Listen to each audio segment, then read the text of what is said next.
When they all rose from their sleeping spots, Jade came to him. "Chris, I'm getting bombarded with images from JT. He wants you to come back home." Chris scoffed. "Yeah, well, he can blow smoke all he wants. The head honchos from Cody didn't call for their shindig without having a good reason, and Jesselyn and the others might be in real trouble come noon." He looked at the slim, brown-eyed girl and said, "Just tell him we'll be back as soon as we can. All right?" Her smile was fixed and grim, and he knew he was putting her in the middle of his tiff with the spirit focus. He put a hand on her shoulder. "Look, I know that something is going to happen at noon today, and none of us think it'll be good for the 4 Tarins in that jail. And we ain't heard nothing from the other group our council sent. Not a word." However, as he got going on his objections, she lifted her hand. "No, I don't think that's it." She shook her head. "That's not what he's worried about. They are sending out teams to go out and help the Normies in our territory, and JT needs you to come back and pick your fire Tarins." Chris rolled his eyes.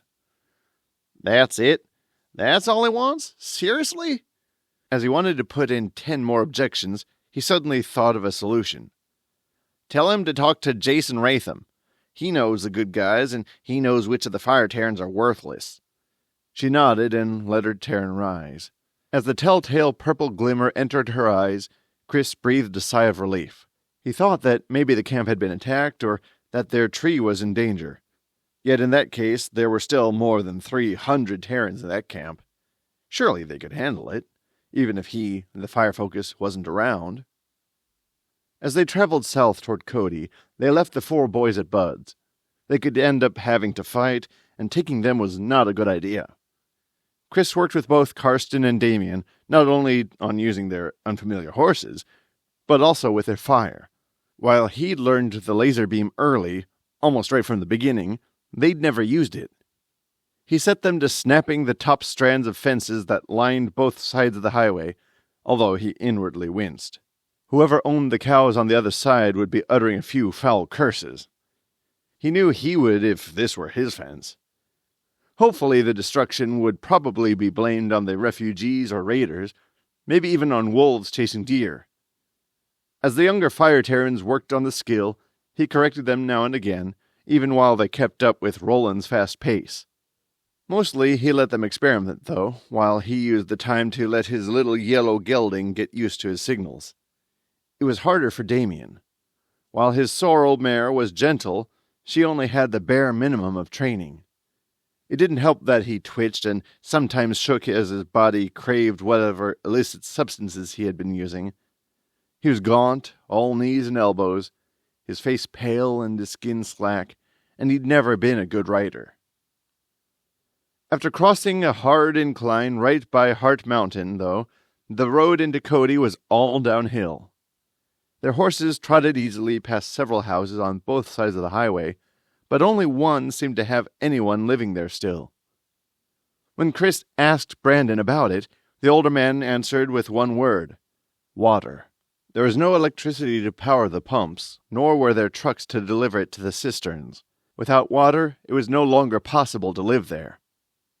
As they got closer to Cody, the outskirts being marked with a couple of farmhouses and 3 large commercial buildings, they began to see skeletons in the borrow ditches. Tattered remains of men, stripped of anything useful, and then scattered about by scavengers such as buzzards, coyotes, and badgers.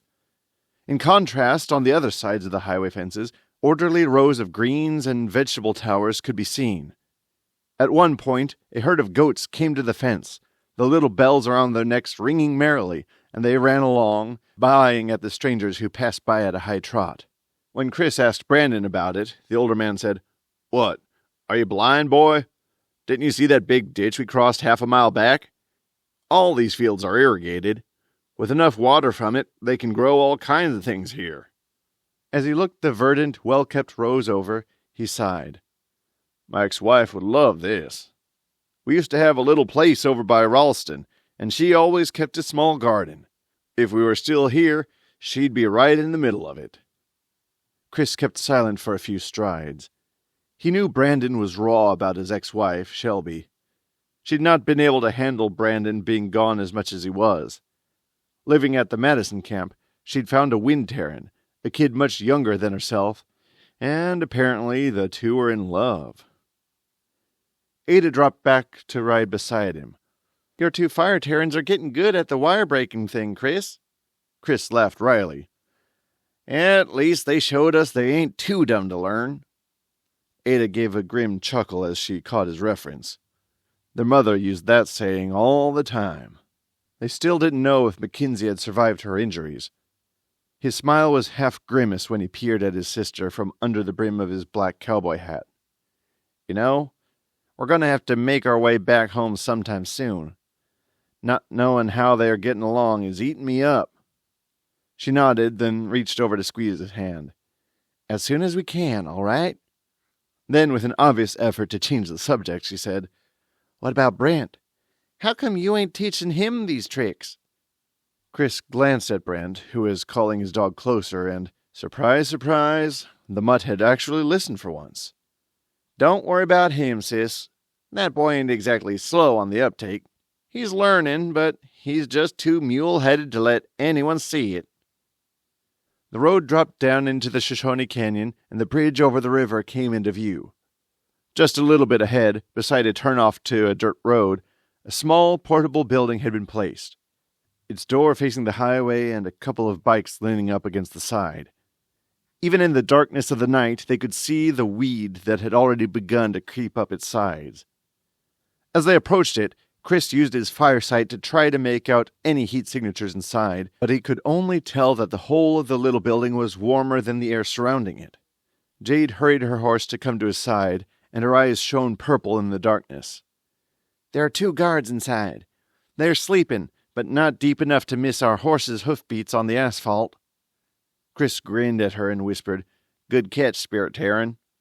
Holding up his hands, he stopped his companions and gestured them over into the grass-covered dirt beside the highway.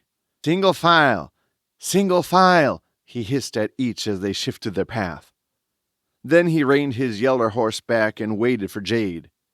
When she was ready, she signaled the rest to continue, but stopped her horse to stand opposite the building. Roland, Brandon, and Colby held their bows ready, guarding the slim girl as she stared at the building, the scars on her face pulsing and Tarin strands twining towards the building. After the guards shed, it was only a little distance to the bridge, and when they brought their horses back onto the concrete, the hollow sounds made Chris cringe and look back towards the shack. He turned to Jade, but she shook her head and muttered, "Too far. They're out of my range now." Brady stopped his older gray gelding and, with a wave of his hand, let his Tarin twist the air behind them. Chris held his breath, but continued across the river. He couldn't see what Brady had done since it was a different talent than his, yet he could feel the Tarin working. After everyone had crossed and no one came out of the little building, he sighed his relief. Brady grinned broadly, though, and as his eyes lost their white glimmer, Floyd bumped fists with him. "That's a good one, bro. I'll try to help you with it next time." Brady scanned the remnants of his working. "That's the Brady Bear sound disruptor. Don't forget that." Floyd hid a smile, but nodded, giving a thumbs up. "Just so long as no one else has figured it out as well." Brady launched into a story about learning the trick, involving a girl and her parents only a few doors down, and Floyd rolled his eyes. They started up the other side of the river, once more using the grass beside the road to muffle the sound of their progress. Roland moved his horse closer to Brandon's. "When did they start having checkpoints here?" Brandon, keeping his horse on the grass beside the road, said, "After the food riots. They lost plenty of people in the storm to the cold and to the medical troubles. But when things sort of settled, there were a whole bunch of folk who couldn't make do. It was toward the end of January, cold as hell. The leadership did get all the grain from the feed stores, and they had plenty of cattle being brought in to be butchered, but that just wasn't enough for some folks.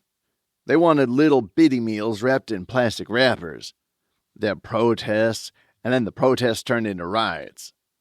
He shrugged and shook his head. "Folks couldn't cope without a drive-through, food that was ready in a minute and a half." Roland nodded as he guided his horse up the steep hill going into Cody. "Yeah, we heard about that while we were at home still. The ones that got kicked out then went south past our place and went to Thermop. The night was barely dark enough to hide them. The sliver of moon high above gave off some light, and the brilliance of the stars was sometimes obscured by dark clouds.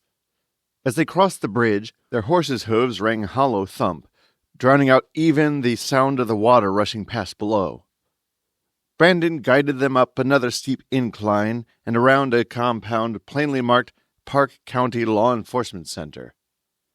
They rode cautiously all around the place, skirting the parking areas and outsides of the tall, barbed wire-topped fence, but they didn't see any guards. Only a few bikes leaned up against the concrete walls. It was that time of night, the time when guards fight sleep the most, waiting for their relief to arrive at sunup. To the east, past the perimeter fence, was a baseball diamond, which, back in the before, had hosted inter-county games for kids of all ages. Now it was used by a herd of goats, who woke from their sleeping spots and came to investigate the newcomers curiously. Rusty leapt at the fence with a dark woof, and the goats bleated, then ran away from the scary black-and-white beast, only to circle right around and come to the fence again. Brent's pit bull ran the length of the fence, barking furiously, and the goats scattered once more. 2 other dogs followed him, the joy of the chase evident on their expressions, but they returned to their owners readily. Chris hissed at Brent. "Damn it! Get that dog back! Everybody and their mother is going to wake up with this racket!" Ada laughed as Brent had to dismount his horse in order to catch his dog. "Boy, I bet somebody wishes they'd spent some time getting their dog to listen." As Brent chased the dog, she added, "Right, Brent?" Someone down the line, maybe Brady, softly mocked, "Here, killer, come here." Another soft, teasing voice added, "Don't kill her. No chasing. Stop, killer." Then another, female this time, chuckled, "No fighting, killer. No fighting." When Brent had a hold of his dog, he glared at the riders, his eyes glimmering with a touch of their fire, but there was little he could say. He had been the one to give all those constant and useless commands. They used a narrow grass strip where parents had watched their kids play before to allow the horses to graze. While Chris handed his reins to Ada, telling her to wait, she asked, "Why did you bring Brent and those 2 other idiots along? Ain't nothing but trouble. Hell, even the 4 boys are better help than them 3. Chris paused and hitched his belt up. With his axe, heavy knife, and slim utility belt hanging from it, it tended to bind over his hip bones. "What else could I do with them? I sure couldn't leave them at the camp. They might have killed somebody if I wasn't around to stop them." Ada nodded in acknowledgement of his dilemma. "Kind of like that thing about keeping your enemies close?" Chris gave a wry laugh. "Ah, yeah, a whole lot of that." They settled their horses there, and Chris told Damien and Karsten to pull the weed that was already growing up the woven wire fences. Taking only Jade, the spirit Tarin, with him, they went to figure out where the people were inside that 2-story complex. The slim, brown-haired girl could easily feel their resonances. As they neared the building across the asphalt, Rusty trotting by his side, he suddenly remembered his dream from the previous night. Another one of those where humans struggled against alien creatures, 3-legged and tentacled or resembling terrifying carapaced beings. He took a deep breath and tried to put those images away, but they only reinforced themselves as he drew closer to the building. Jade gasped. "Oh my gosh! She's blasting wide open! No boundaries!" Chris caught the reference immediately. When he'd burnt himself out, his greatest struggle had been to control the flames that now lived inside him. "Did she burn herself out?" he asked as he gathered his strength. As he let the Terran rise from his core, Jade absent-mindedly said, "Breached, not burned out, Chris. Spirit Terrans are breached." He was beleaguered by terrifying images, but he let his Terran rise from his core. Drawing on his power as a focus, he felt Rusty's heavy shoulder against his hip and centered himself. Those were not his fears. He was not fighting in some arena in a strange place, trying to survive against beings he couldn't even name. Whatever, Jade. She's used her Terran too hard, and now she can't control it. Jade held her head and gave a low groan. That's the only answer I can imagine. JT said he had trouble reaching her. Can you help her at all? Jade gritted her teeth, and he felt the resonance of her considerable strength rise. I'm trying. He waited for a few moments, watching as the slim girl fought against forces he could only feel. In his mind, he saw the vicious, never-ending attacks, alien creatures who swarmed unarmed and helpless humans in some distant place. She flickered her hands, and her Terran rang in the air.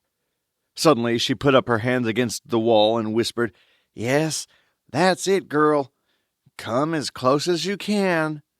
Her eyes shone with that purple light, and her scars pulsed across her brow, violet and plum.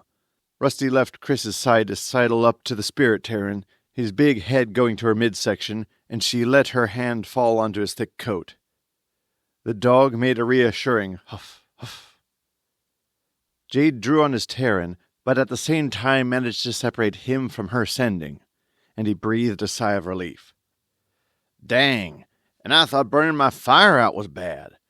This is so much worse. Holding onto his wrist, Jade said, The women are here, just beyond this wall, in one communal cell. Let's get 'em out. We can find our men after I help the Terran get a hold of herself. Chris nodded and withdrew his hand. Jade groaned as she took the whole impact of the burnt-out Terran on herself, but smiled when Rusty leaned closer to her in his protective way. Leaving the mutt with the Terran beside the building, Chris ran back across the parking lot. Finding Andreas and Chiari, the rock Terrans, he said, The walls are cement blocks. You can take those down, right? Andreas cocked his head, his expression saying, Are you serious? And Chris laughed. Roland stepped forward, saying, What do you want me to do? Chris regarded his friend. Roland was tired of doing nothing, tired of waiting. They all were. They had traveled for 3 days, 3 hard days to get to these prisoners, and none were willing to wait for action any longer. Carson and Damien, stay here and watch the horses, and keep them out of that weed for Pete's sake. He pointed to Ada. This first cell only holds women, so I'll need Ada, Chiari, and Lisa the most. Brandon, Colby, and Roland, you guys hang back and have your bows ready. As Ada began whispering to Roland, her tone intense, Chris addressed the others. Let's go. And Brent, keep that dog quiet.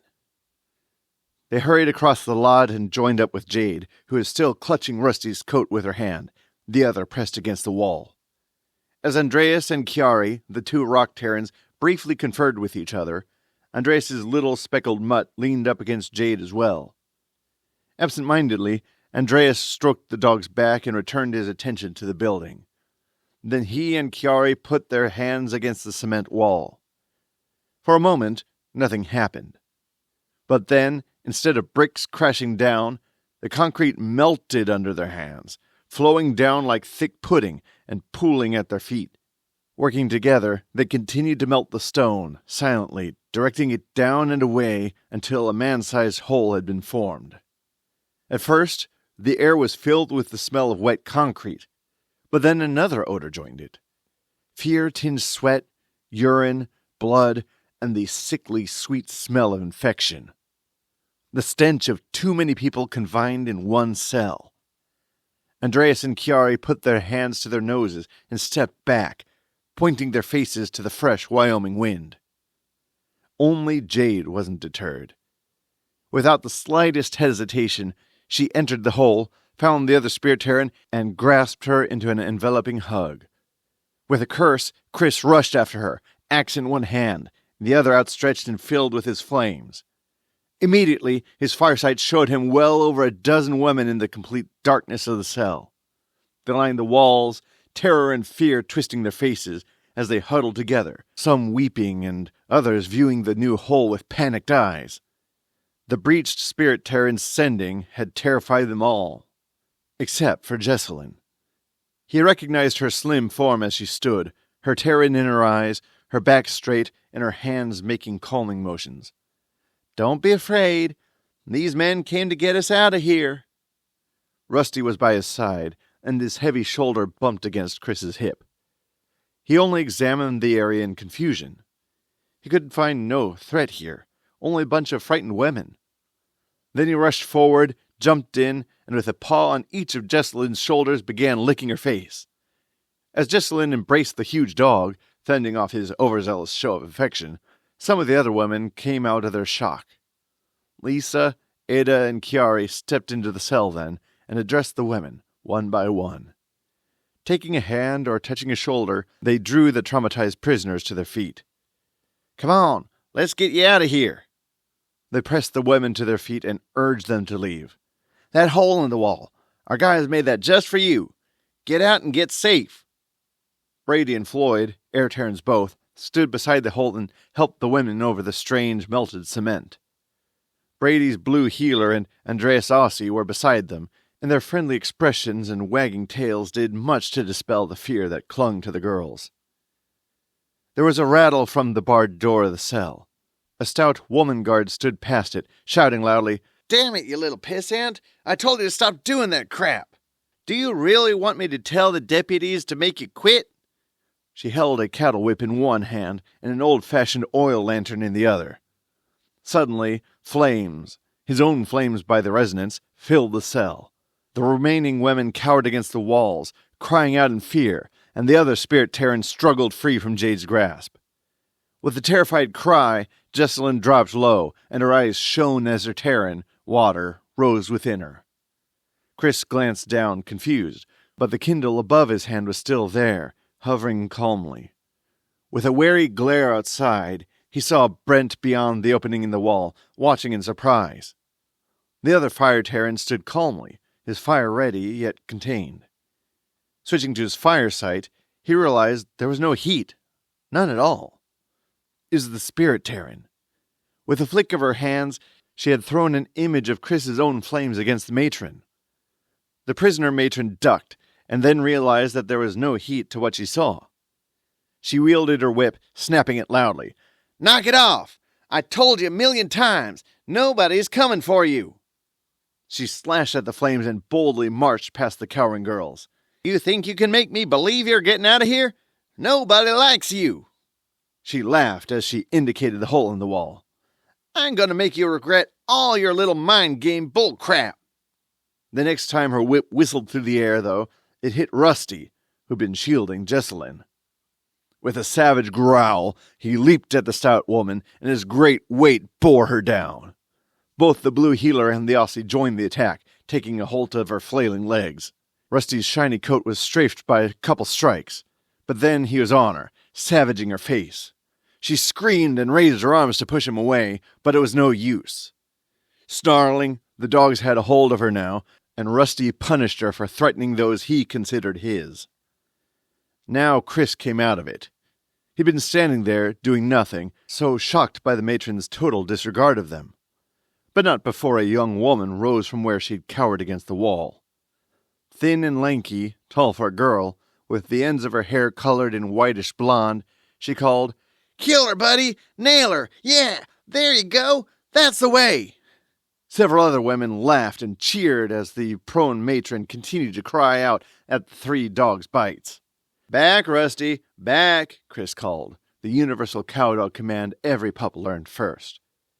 The big dog left off and began to circle the cowering guard, hackles raised and snarling, while the other 2 continued to hold on to her legs. The stout matron sat up, and with blood streaming from her face and hands, she wielded her whip against the 2 cowdogs. Rusty fell on her again. This time his aim went deeper, aiming for her throat. She cried out and curled up in a ball, protecting herself as best she could. When they got the dogs to let go, the older woman raised up on her elbow, pointed her whip at the skinny blonde, and let out a few vile curses. "I'm going to kill you first!" Chris looked at Ada, then Roland, who stood behind her. What the hell was going on here? This was not the behavior of any kind of jail guards he'd ever heard of, but he didn't have time to wonder. The skinny chick rushed forward with a scream and fell on the older woman, pushing her to the floor. With a fist in the guard's hair, she slammed her head into the concrete floor again and again, while the other prisoners, including Jesselyn, laughed and cheered. JR rushed forward and pulled the girl away, while she cursed and screamed at him. "That bitch! You don't know what she did to us! You don't know what they all did to us! Let me go! I'm gonna kill her!" Brady moved then, his eyes lit up with his Tarin, the white glow even spookier than the others. He put his arms up and air left his hands, hard and directed. "Kill her when you get outside." He let go of another blast at the women who remained, blowing them back against the wall of the cell. "Outside! All of you, now! We don't have time for your bullshit!" With a few steps, Chris let his fire imitate Brady's blast and helped urge the women outside. That is when he swiveled about. Every Tarin in the small cell had their talent up, and their eyes shone inside the darkness. The scarred ridges across their brows and cheeks were swollen and pulsed with power. They all appeared alien, like something from some overblown video game. Yes, he could understand how the matron had dismissed their appearance as another one of the Spirit Tarin's tricks. The breached Spirit Tarin then spoke for the first time, her eyes fairly shining with their purple. Still clutching Jade's hands, she said, "Put that woman outside with them. She's got this coming." With a glance at her, JR shrugged. He picked up the matron and heaved her out through the hole in the cell's wall. There, the waiting women fell on her, and with high-pitched screams and curses, got their vengeance. He smothered a grunted curse as Jesselyn jumped on him, wrapping her arms and legs about him. She clung to him with fierce force. She felt so good, so right in his arms. He stood for a moment, relishing her weight, the small whispers of, "I knew it. I knew you'd come." Holding her occupied both his arms, though, leaving him helpless against attacks, and he swiveled about, keeping a view of all those around him. He didn't want to make her let go, but he might have to. Andreas slipped in, and then Brent did as well. The cell doors rattled open once more, and 2 male guards entered. "What the hell is the problem here?" Rusty sprang up into the first man's face, his joy at another target evident in every motion. The man used his 2 heavy knives to fend the dog off, and Chris grunted involuntarily as he saw Rusty struck. The big dog took a hold of one arm, then pulled and twisted the guard around and around as the 2 smaller dogs jumped in to take a hold of his legs. Fighting against all 3, the man never had a chance to bring his 2 sharp machetes to bear, and he was pulled down. The other guard, the one still standing in the doorframe, cried out suddenly and ducked low. Spinning around, Chris saw the stream of fire Brent launched from the opening the rock Tarins had made. But it wasn't aimed at the second man. It headed straight at the guard who was struggling as the dogs ripped at him savagely. Chris gave a terrified grunt as he read the course the fire streams would take. The flames would swirl around the man to blast Rusty as well. While Jesselyn still clung to his neck, he flung his power to deflect the flames, pushing Brent's stream up and over the cell's ceiling. When he pivoted towards Brent, Jesselyn finally let go of his neck to press close to his side, and Chris growled, "Brent!" With his Tarin, he gathered all of Brent's flames and added his own, changing them, twisting them into something truly lethal. There were others in the way, though.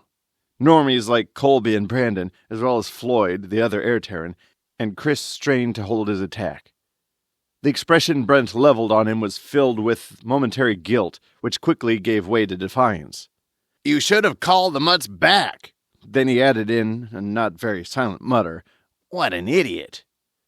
With a twist of his body, Chris disengaged himself from Jesselyn's embrace, ignoring her affronted gasp. The Normies fled from his path as he took 3 large strides to close on the other fire Tarin. With his Tarin still flowing through his fists, he drew back and punched Brent in the face. He was a little surprised at the way Brent's whole body flew out of the hole, blood spraying from his face. He crumpled, face up, on the asphalt, stirred for a moment, then stilled. Ada let out a surprised cry, and Andreas murmured, "Dang, I hope you didn't kill him." The prisoners, who were still kicking and punching their former matron, fled from Chris as he took another few strides forward and stood over Brent. From the open hole to the cell, Roland called, "Yeah, baby!" When the others regarded him with dismay, he said, "What?" Then he indicated the unconscious man. "Tell me you guys ain't as tired of his shit as we are?" Yet Chris could pay no attention to any of them. He'd built an inferno inside him, and now he had to let it go. Suppressing a feral roar, he released the flames into the sky, scaring the women who were still around to batter their former jailer, and sending Colby and Brandon's dogs, who are still outside with their Normie owners, running. His fire stream rose high, higher by far than the roof of the jail complex, making a soft mechanical hissing sound as it escaped his hands and strafed through the air. He stood, breathless, and the elation of his Terran filled him. Roland came and clapped him on the back. "Good going, genius. Let's just hope nobody's awake at this time of morning. Only blind man would miss that column. Hell, they'll even see it all the way over on Carter Mountain." Andreas, his own Terran shining out of his gray-lit eyes, came out, his pup at his side. "Thanks, man." He pointed back inside. "We got those two caught, and there are a couple more in the next room. Those are caught as well." While Roland gave Andreas a fist bump, Chris ran his hands over Rusty's shiny coat. Even though he thought one of the male guard's machetes had struck the dog, he couldn't find any injuries. He stroked the strong back. "You are one lucky duck." When he rose and headed inside, he saw Jessalyn standing in the opening, uncertainty on her face. He stopped and pulled her into his arms, kissed her, and said, "I just screwed up, and now we gotta hurry. We still have to get the other two." With a bewildered face, she asked, "How do you know about them?" He smiled. "Long story, babe. I'll tell you later." Then he remembered she had a young dog of her own, a red and white mutt of some kind or another. "Where is little Boyd?" As she followed him into the jail, she said, "I hope my dad's got him still." But her expression betrayed her worries, not only about the dog, but also her father. Chris squeezed her shoulder. He really did want to hear what had happened after she'd left the ranch, but there was no time for it now. They had to find the other two Tarins and get gone. When he saw the first two guards, caught by their feet in concrete, disarmed and struggling to hold their balance, he pointed at the pile of weapons on a bunk. "Take something from that pile, Jess, and make sure your little spirit Tarin gets one too. It'll make her feel better." They all knew that giving that girl a sense of safety was good for everyone. She indicated Brent, who still lay in the parking lot. "But what about that guy?" Chris shrugged. "He'll be all right till we get done. Right now, there's nothing we can do for him anyways." As he left her at the weapons pile, though, she said, quietly, with shame on her face, "Chris, before we go on, you have to know something about me." Chris forced a smile to his face. His heart sank as he imagined a million things that she might have encountered in the few weeks since he'd last seen her. "Whatever it is, Jess, it'll have to wait. We gotta move." Andreas, his eyes shining with gray, gave a curt nod when Chris squeezed her hand and left her there with the two spirit Tarins. Together, they moved deeper into the building, and at the end of the next hallway, they encountered a locked, solid iron door. Andreas melted its lock, and Brady blew it back with a sharp blast of air. Two wicked-looking compound bows sounded, but Floyd, the scars over his cheeks and brow raised with their whitish tint, was ready. With a flick of his hands, the arrows were pinned to the ceiling.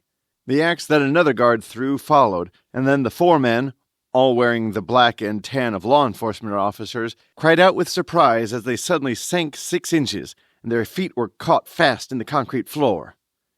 Andreas grinned at them. "Best trick in my bag.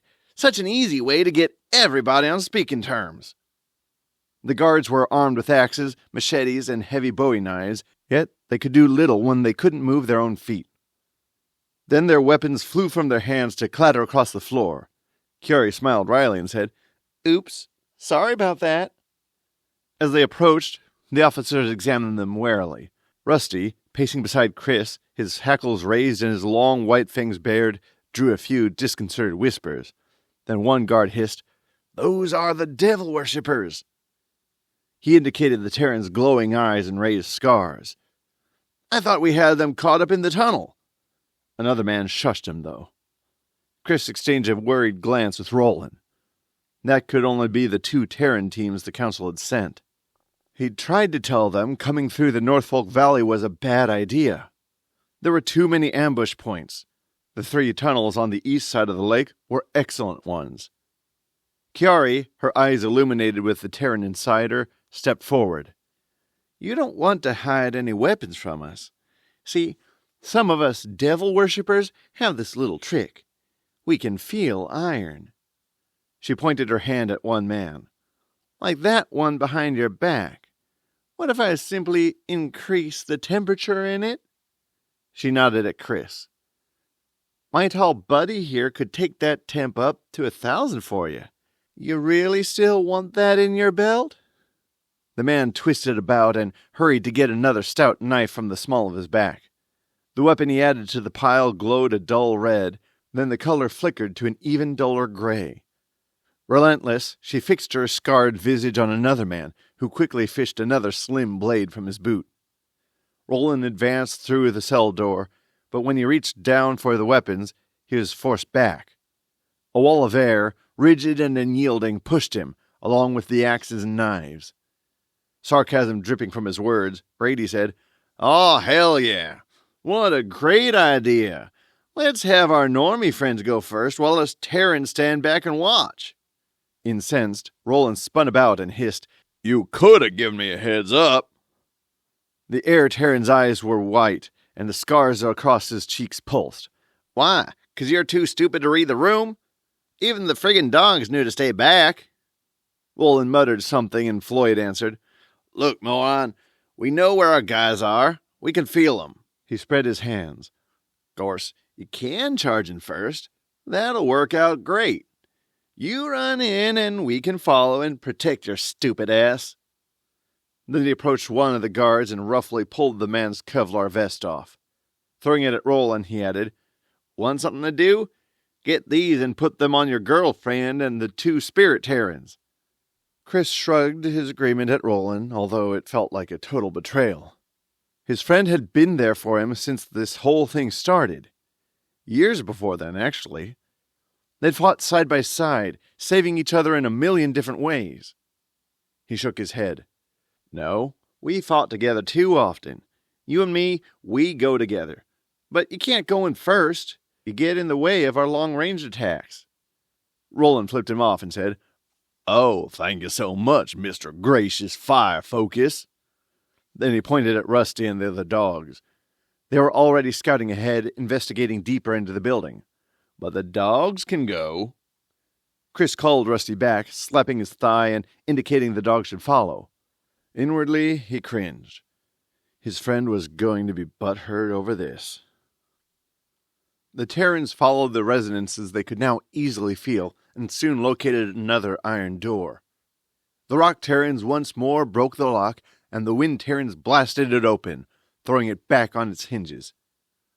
In the anteroom, there was a large fridge, an electric stove, and long counters littered not with cooking stuff, but all sorts of things that men might own.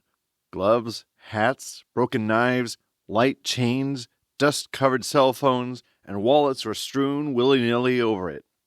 Prisoner clothes, orange or black-striped, were heaped in a pile in the corner. Several cells, barred and stark, occupied the entire east wall.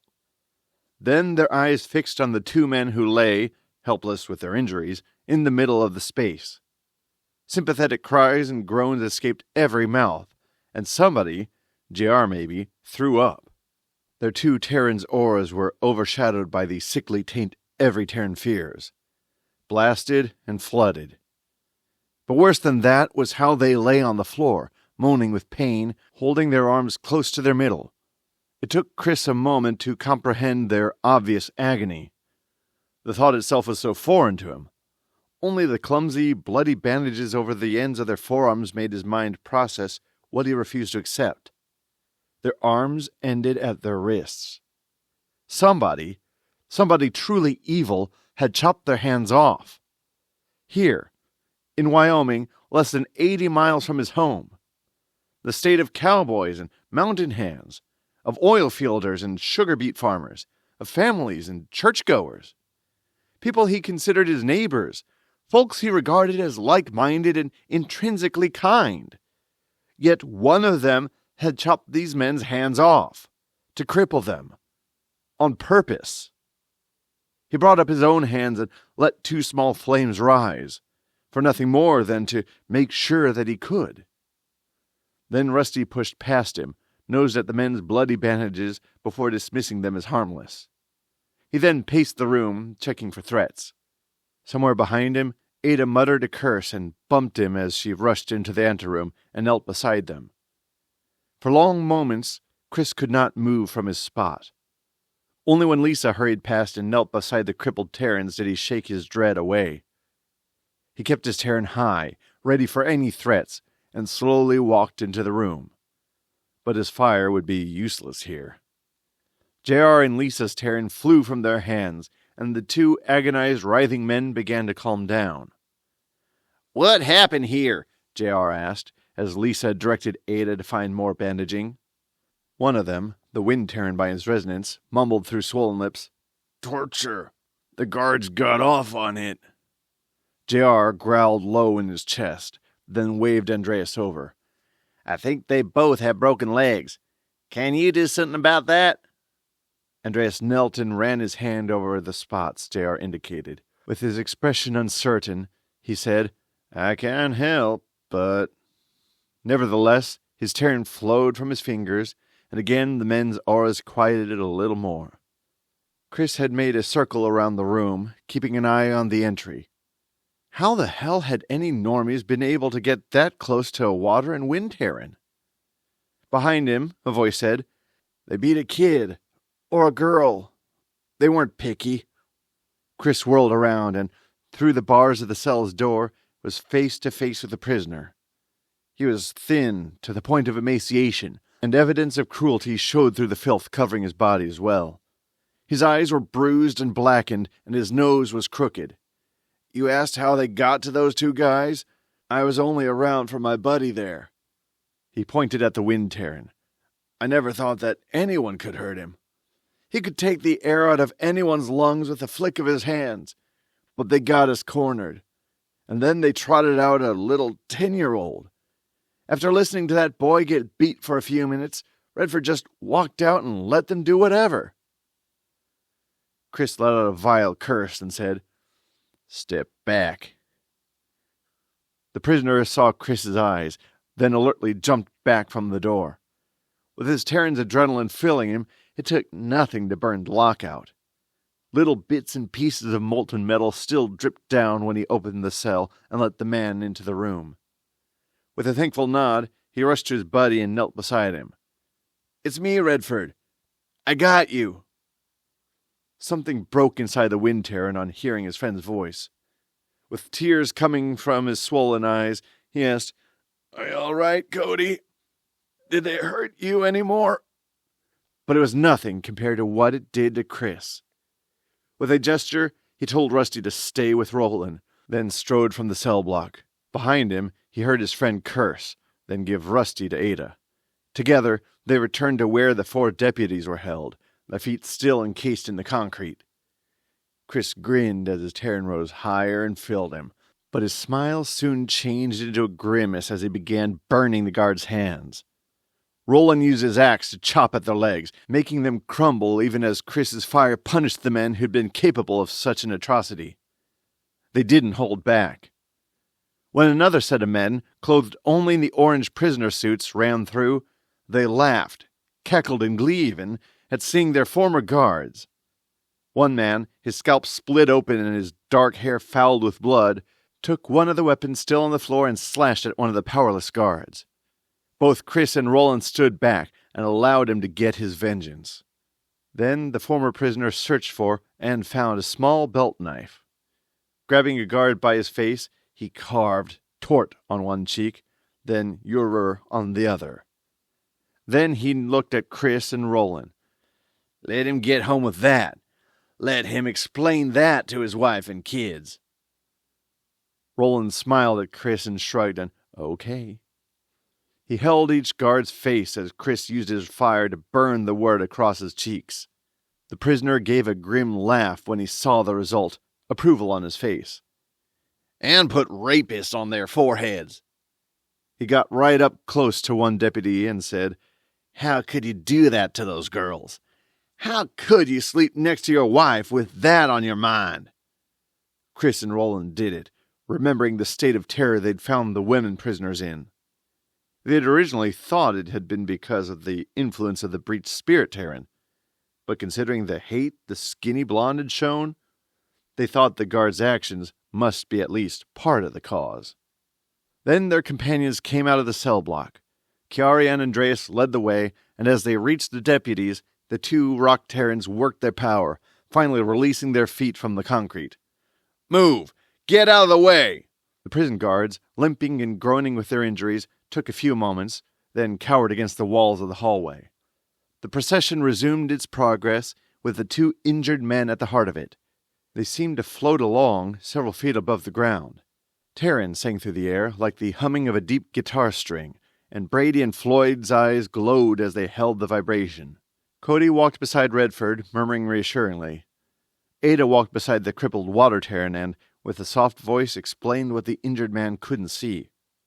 On his brutalized face, the eyes had swollen shut. Roland winked at Ada, but she couldn't smile back at him, fighting tears instead.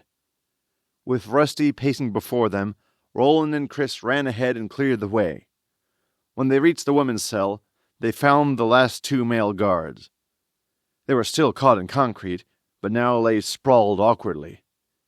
It didn't take any firesight to see that their eyes had assumed the glazed-over stillness of death. While the Tarins had gone on to find their guys, the women prisoners had returned to wield their vengeance against their tormentors. As they stood at the hole in the cell's wall, Roland said, Do that glowy magic thing with your eyes and see if Jade and that other girl are over with our horses. Chris did as he'd been told. He'd forgotten about those two. But as he reassured Roland, Jessalyn came from somewhere and slid her hand into his. The skinny, blonde chick was with her, but she didn't stop. She went straight to the prone water Tarin's side, and tears fell from her eyes as she saw the mingled state of him. Brady and Floyd didn't pause their progress, and the girl more or less pushed Ada away and covered Spencer's face with careful kisses. But they didn't have time for tearful reunions. Only moments ago, Chris had launched that column of fire into the night sky, and it was a wonder no one had yet arrived to investigate that. As they went to their horses, Brady and Floyd still held the prisoners on air cushions. We're going to need a wagon, Brady said. We can do this all the way back home, but we'll have to rest a lot. It'll be slow going. Absent-mindedly, Chris grunted an answer. Where the heck was Brent?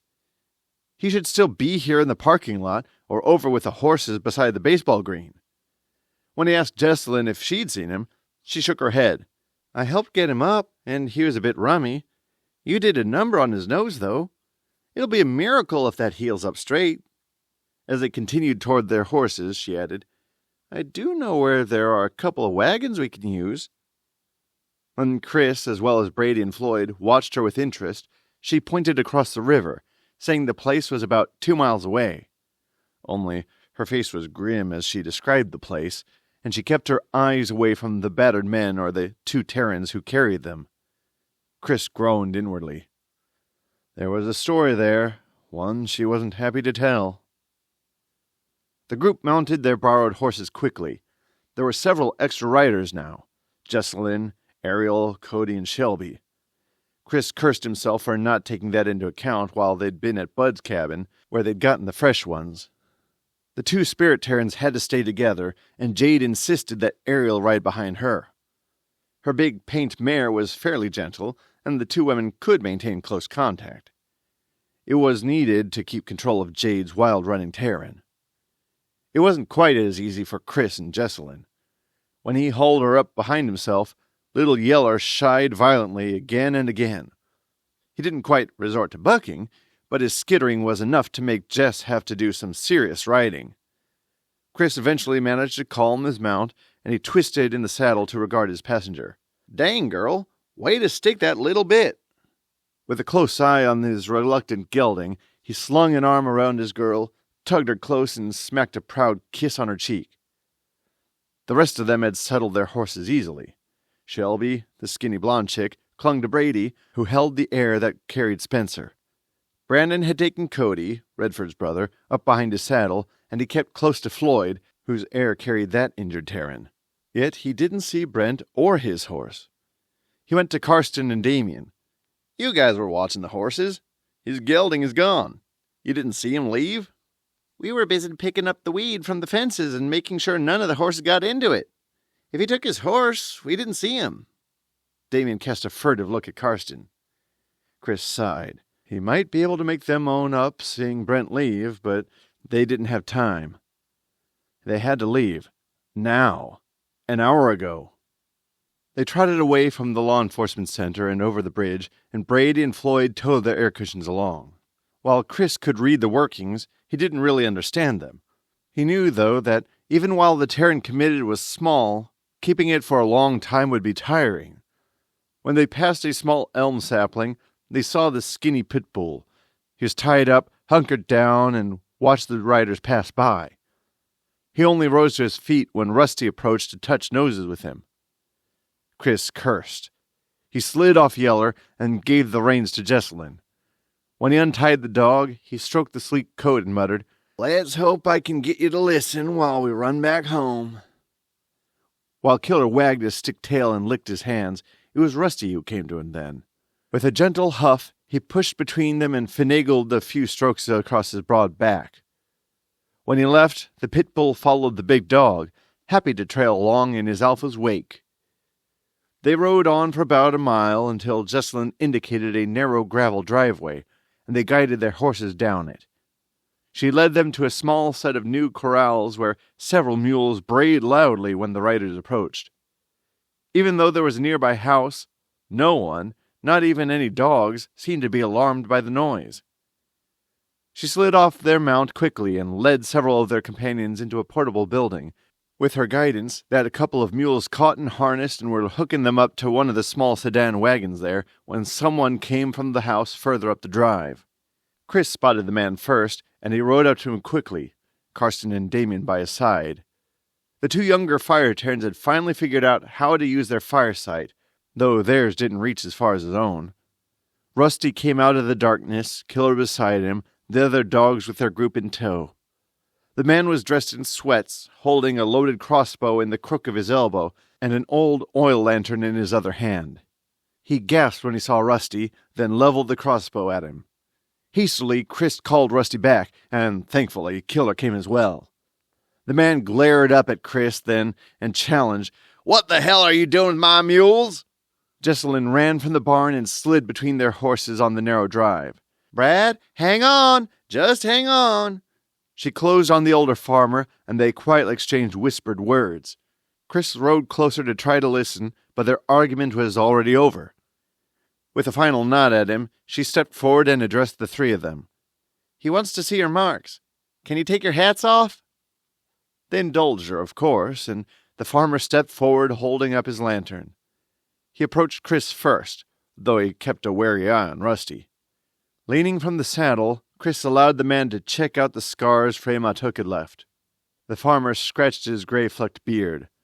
"Let me see your right hand."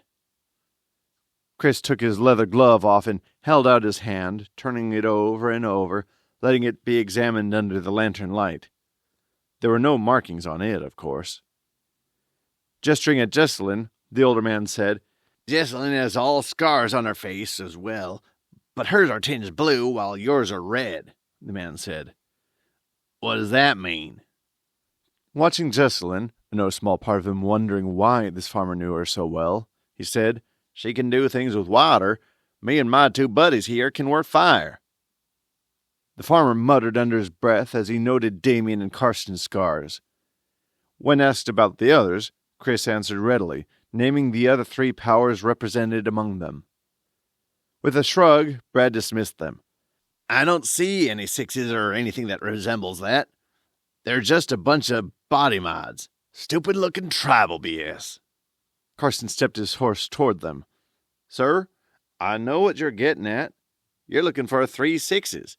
These scars are not the mark of the beast. You have to take that willingly. We didn't. We had no choice about these. They showed up right after that bad snowstorm last winter." He shook his head with a sigh. "My family's all Mormon, and when I got these last winter, I was scared to death. What with that storm and all, and the electricity going out, my family, they hated 'em. So I looked at the Hebrew and Greek, and even in those languages, there aren't any 6s on my forehead. This is not the mark of the beast. I would have never taken that. This is something completely different." Chris considered Karsten as if seeing him for the first time. He realized he knew nothing of the kid, never having bothered to talk to him. But he didn't have time to think about that right now. He'd make up for it later. Addressing Jesselyn once more, Brad said, "I suppose you are taking your friends from the jail out of here?" When she nodded, he put his hand on her shoulder. "You take care, girl. You did real good work for us. Excellent work." He glanced at Chris, Damien, and Karsten, then added, "They're having that big get-together today after all the church services. Something to unite us all against." He paused and gestured quotation marks. "Common enemies." He gave a nod at where the others were waiting to load the sedan wagon. "If I were you, I'd be very far away from here by then." With that, he turned to take his crossbow and lantern back into the house. But before he got there, he called back, "I want you guys to know that most of us, well, many of us, don't agree with what our leadership is doing. We're Americans. That is not how we do things." The 2 injured Tarins had been loaded into the wagon and now lay on its little platform bed. Spencer, the water Tarin, was propped against a divider in his girlfriend Shelby's arms. He smiled at her. "At least the suspension on these things is better than what they had 100 years ago." She smiled and hugged him tighter. Redford, the wind Tarin, was propped over several old sacks and saddle blankets, his brother Cody tending to him.